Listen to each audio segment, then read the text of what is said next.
If you have a Bible, let me invite you to open to Luke chapter 10. And while we turn there,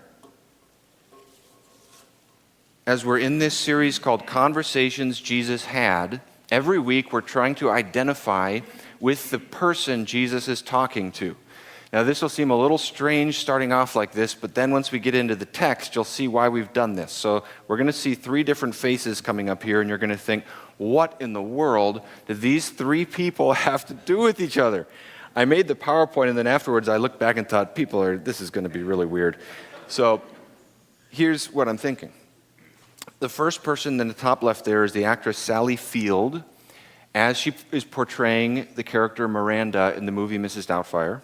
Anyone seen this movie? It's a really funny movie. So the way it works is Robin Williams' character is the fun parent, and her character is this responsible parent.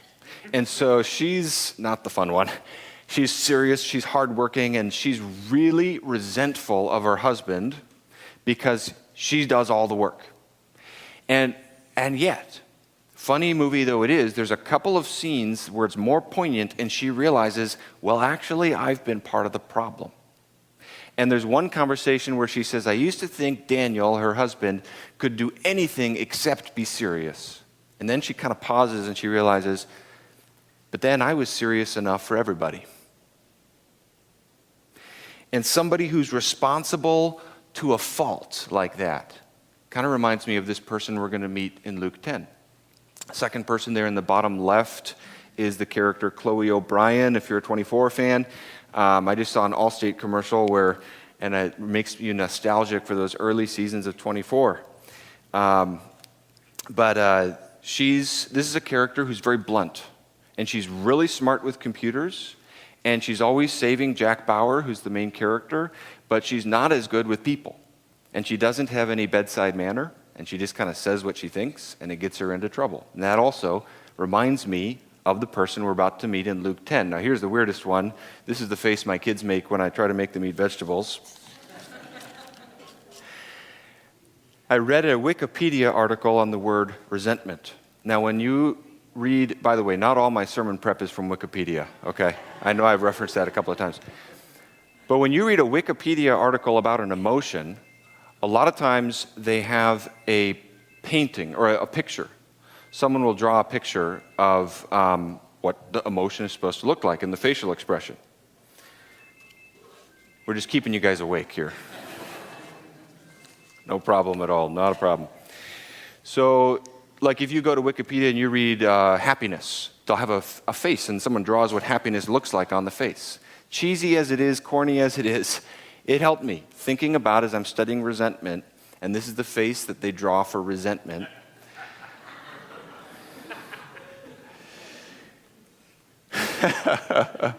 Someone is really resentful in that picture. But the sobering thing as I was reading the article is just learning how much. And here, I'll just share one thing I learned as I was reading about resentment, and that is that the organization Alcoholics Anonymous says their number one offender is not divorce, it's not depression, it's not anxiety. Number one thing that causes them to have issues is resentment. So that was really on my mind this week, and I'm thinking, the quote that kept coming up is, resentment is the poison, and sometimes they'll say unforgiveness is the poison that we drink hoping someone else will die. Man, I have to tell you, as funny as it was at first, it's starting to weigh in my heart. And all of this is really reminding me of this person we're going to meet in Luke chapter 10. And her name is Martha. Some of you, if you're named Martha this morning, no offense. We're just talking about this Martha, okay? Because we're going to say a lot about Martha. Martha and Mary, her sister, have a conversation with Jesus. We're going to consider three things this morning. We'll just kind of walk through the passage and see what we can learn about how Jesus meets us when we can identify with Martha, which I think we all regularly can. We're going to talk about her distraction, which is the key word of our passage. We're going to talk about how Jesus corrects her, and then we're going to talk about Mary, and we're going to land the plane there by considering how she's kind of a contrast to Martha. And the big thing I hope we'll take away from the sermon today is this: when we are like Martha, resentful, distracted, angry, Jesus invites us to come sit at his feet. When we are like Martha, Jesus invites us to come sit at his feet. So let's walk through this passage together, starting with Martha's distraction in verse 38. Take a look with me. Now, as they went on their way, Jesus entered a village, and a woman named Martha welcomed him into her house. And she had a sister called Mary, who sat at the Lord's feet and listened to his teaching.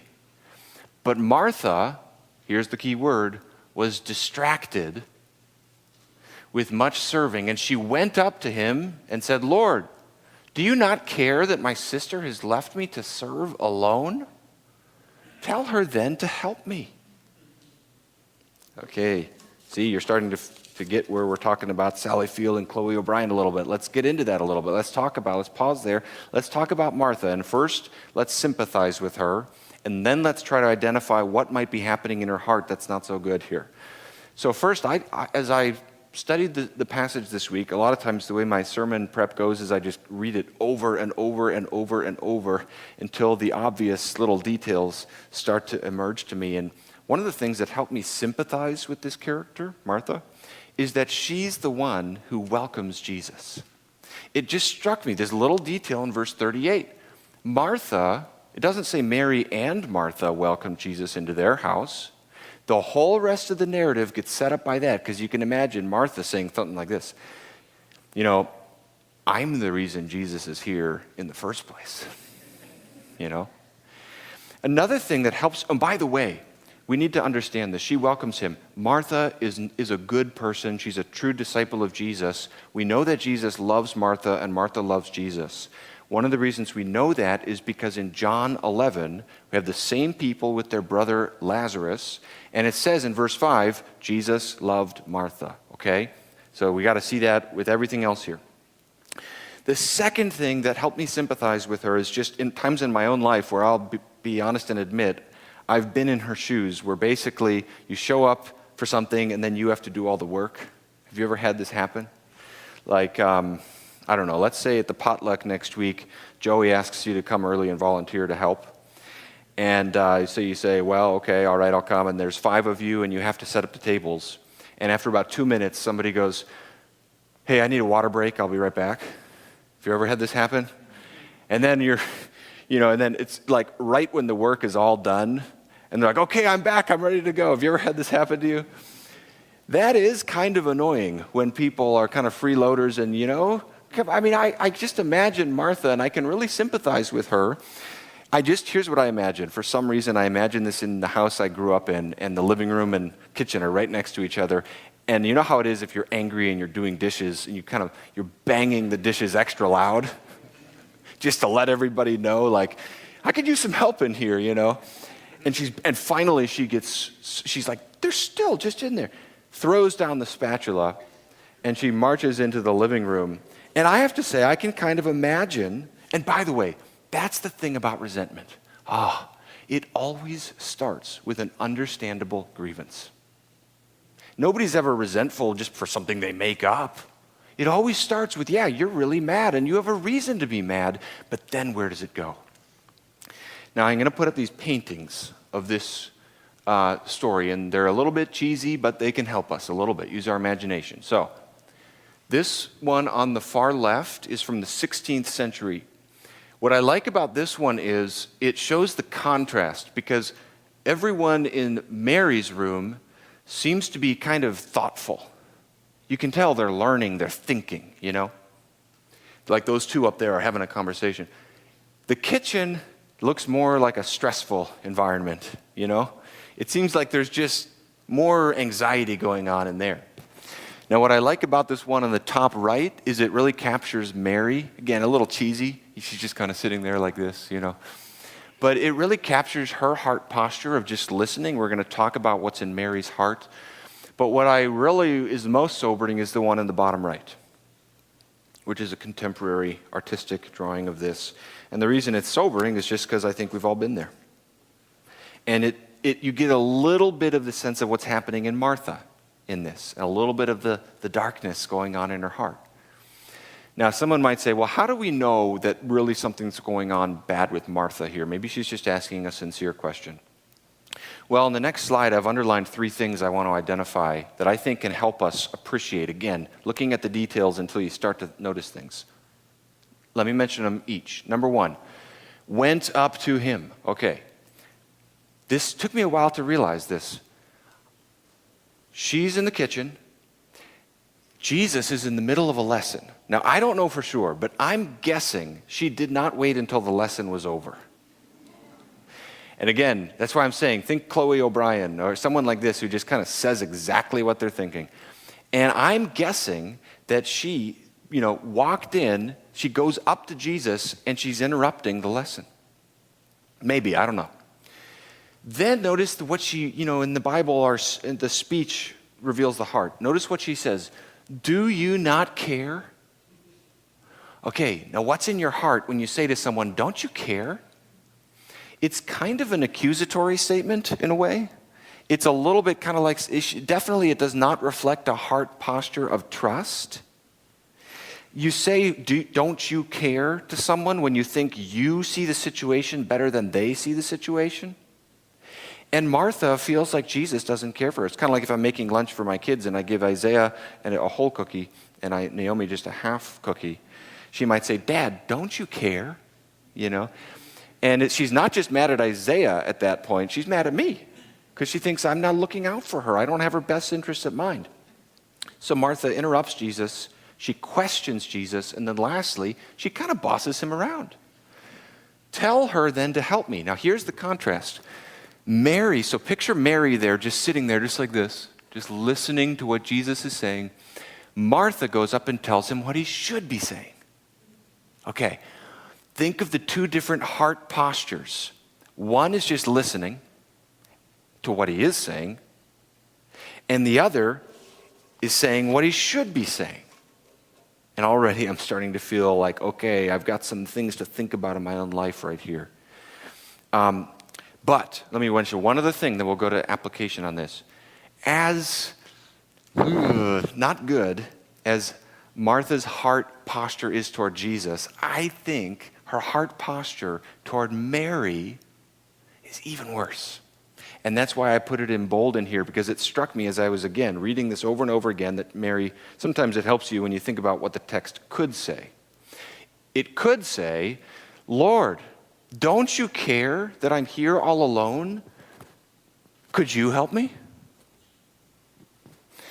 She singles out Mary. There's lots of other people around. It's my sister has left me to serve alone. Tell her to help me.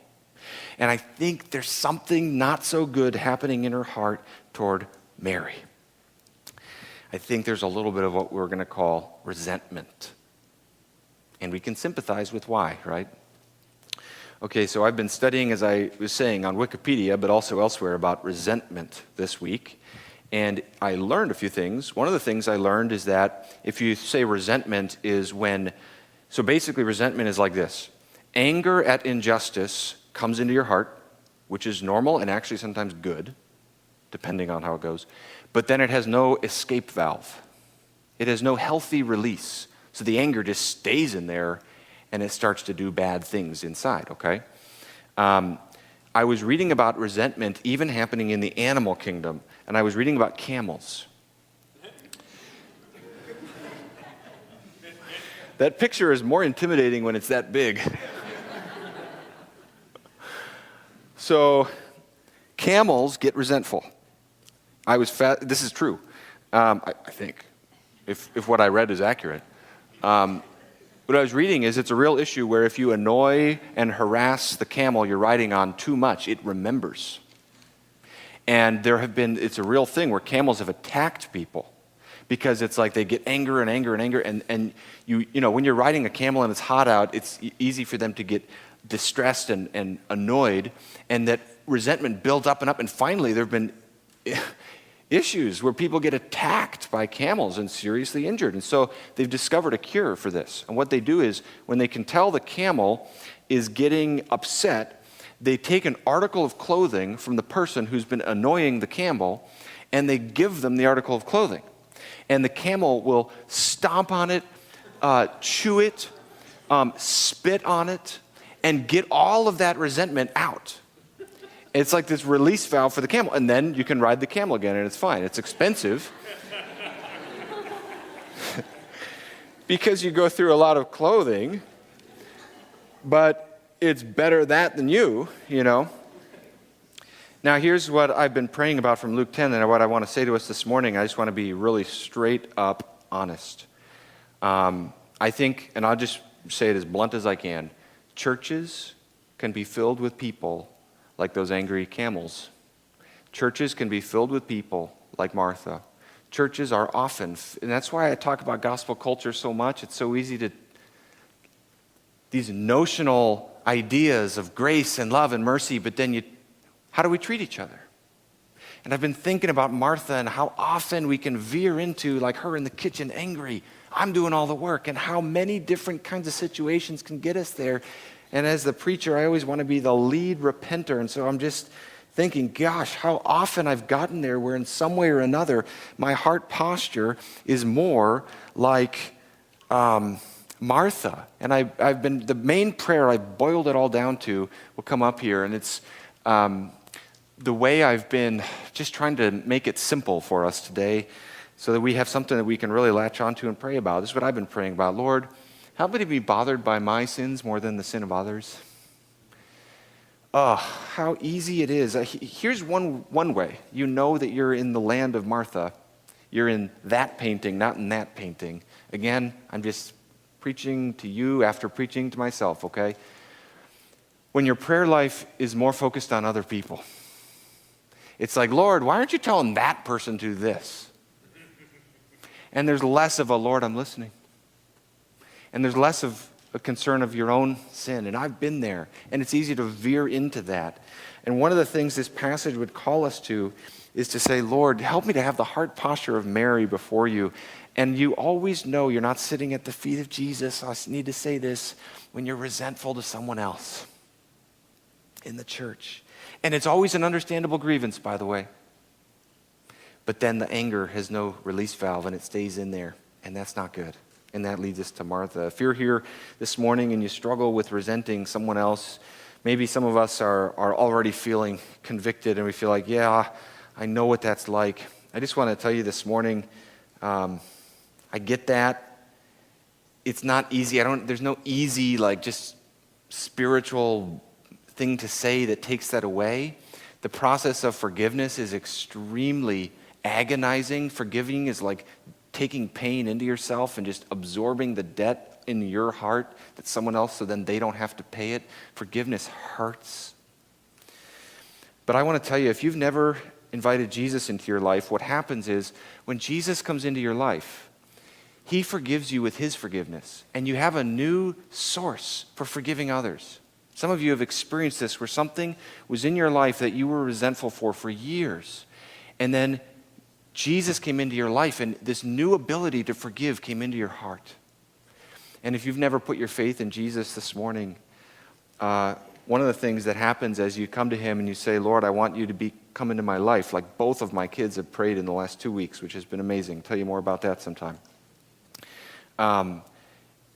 This new forgiveness comes into your heart, and it enables you to forgive others. And that's always how it works. The power to forgive comes through the power of being forgiven.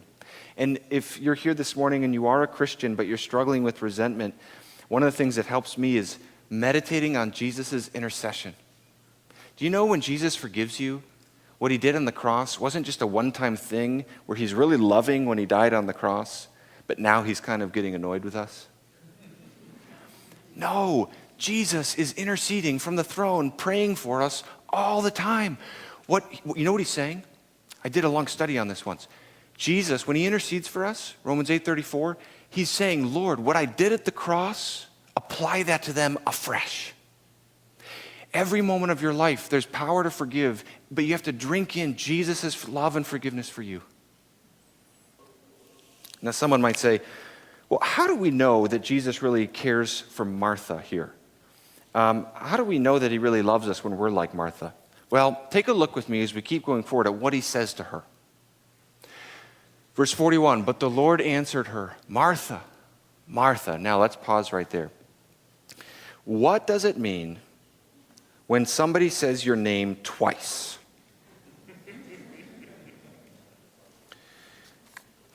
How many, if someone says your name twice when they're talking to you, do you feel like that's a positive thing? When I'm talking to my kids, it's different. Usually it's like Isaiah, like that.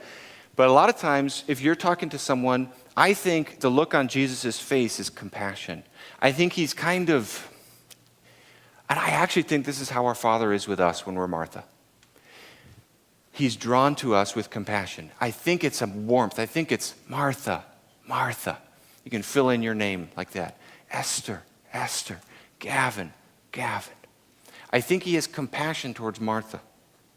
Now, some of us who are here this morning, we've already felt convicted, like, oh yeah, I can have resentment. Others of us might feel uncomfortable with talking about resentment, and it's kind of a tender topic, and I just want to acknowledge that I get that. And some of us might be tightening up a little bit, and we might feel uncomfortable with talking about this topic, and I do appreciate that. I understand that. Could I with just getting me out of the way, and let's just look at the text, could I just ask us, maybe Jesus has a corrective for us this morning if we're struggling with resentment. Though he says it with compassion and warmth, he does give a correction to Martha and to us when we're like Martha with these words. You are anxious and troubled about many things, but one thing is necessary. Now, as I, again, over and over this week, trying to understand what in the world is he talking about here, here's what it came down to for me, very briefly. The contrast Jesus draws is not between serving versus listening, but between many things and one thing. Multiplicity versus simplicity, that's the contrast. And it's important to say that because a lot of medieval monks used this passage to say, feeding the hungry is good, but becoming a monk is better. In other words, serving Jesus is good, but just going out and just being with Jesus is better. I actually don't think that's the point. And I don't think it's wrong. By the way, if Martha doesn't do what she does, Jesus and Mary are hungry for lunch. And if we don't serve in the church, we can't function. People like Tobin, who comes in and serves us with the Lord's Supper, those who are serving in children's ministry, the abbes back there, the worship team, all of you guys, it takes a lot to come and we have to serve. And serving Jesus is not, the message of the passage is not stop serving, stop doing things. Don't be like Martha, stop doing things. I think the message of the passage is more like this.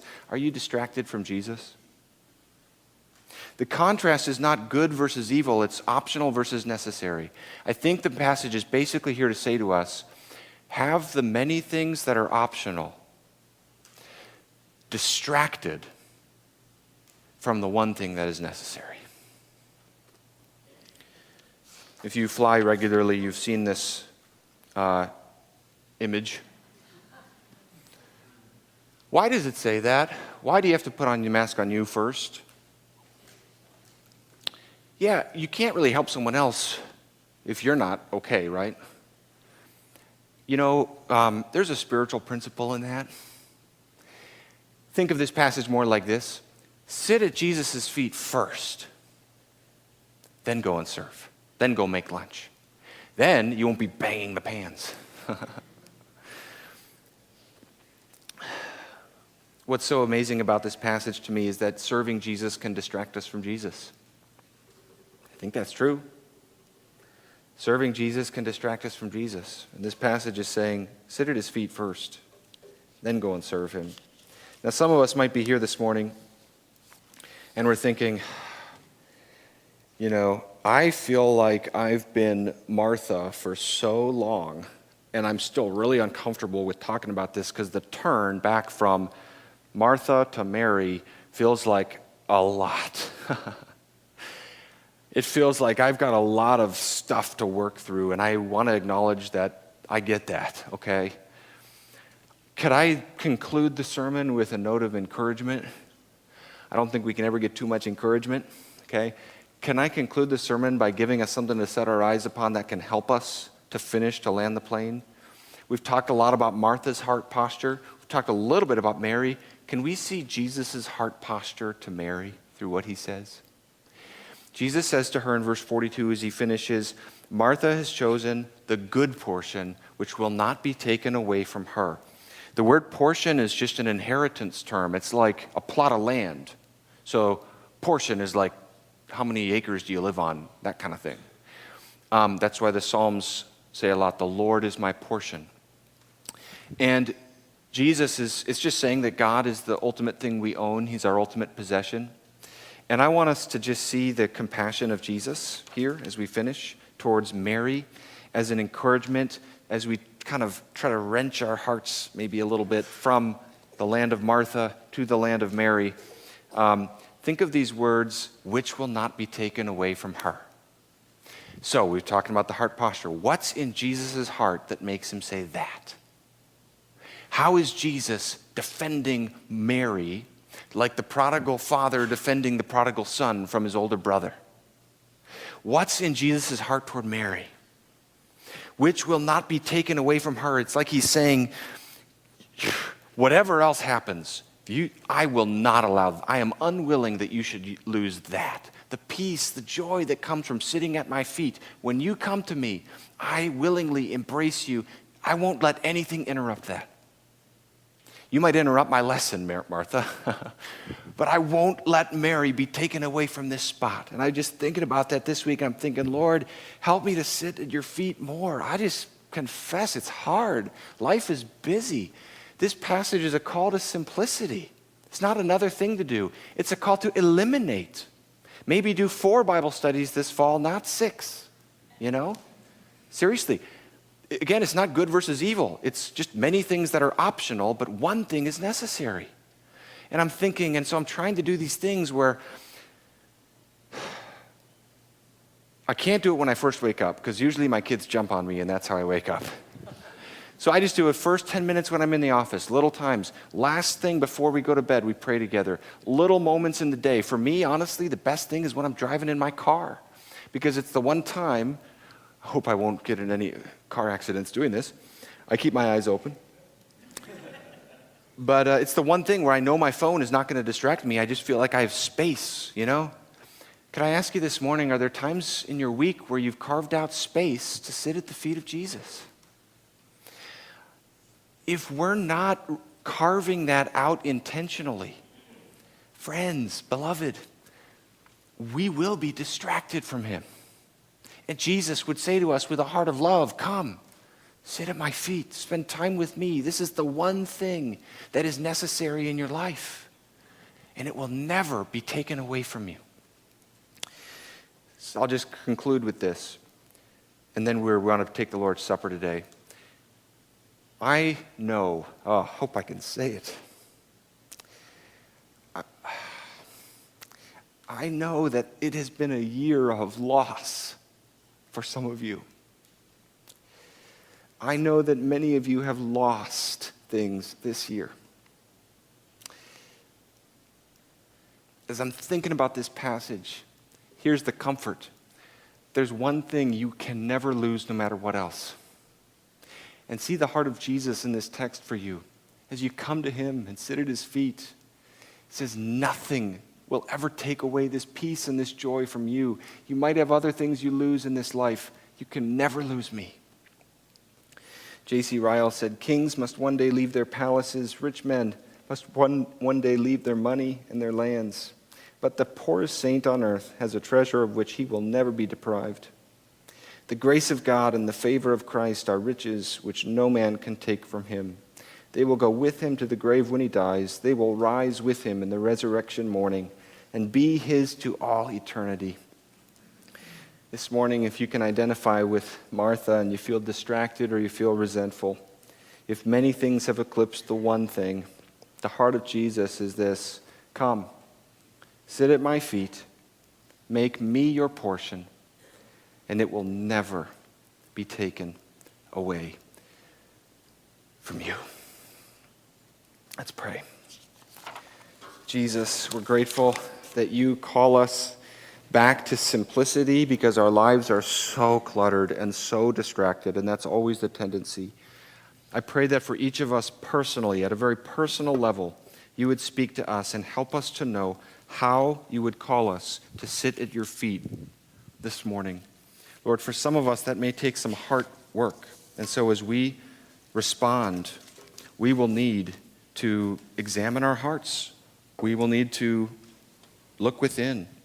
And I pray you'd give us the courage, maybe, to look into those hard places where we have been like Martha. Be with us as we respond now. In the name of Christ, amen.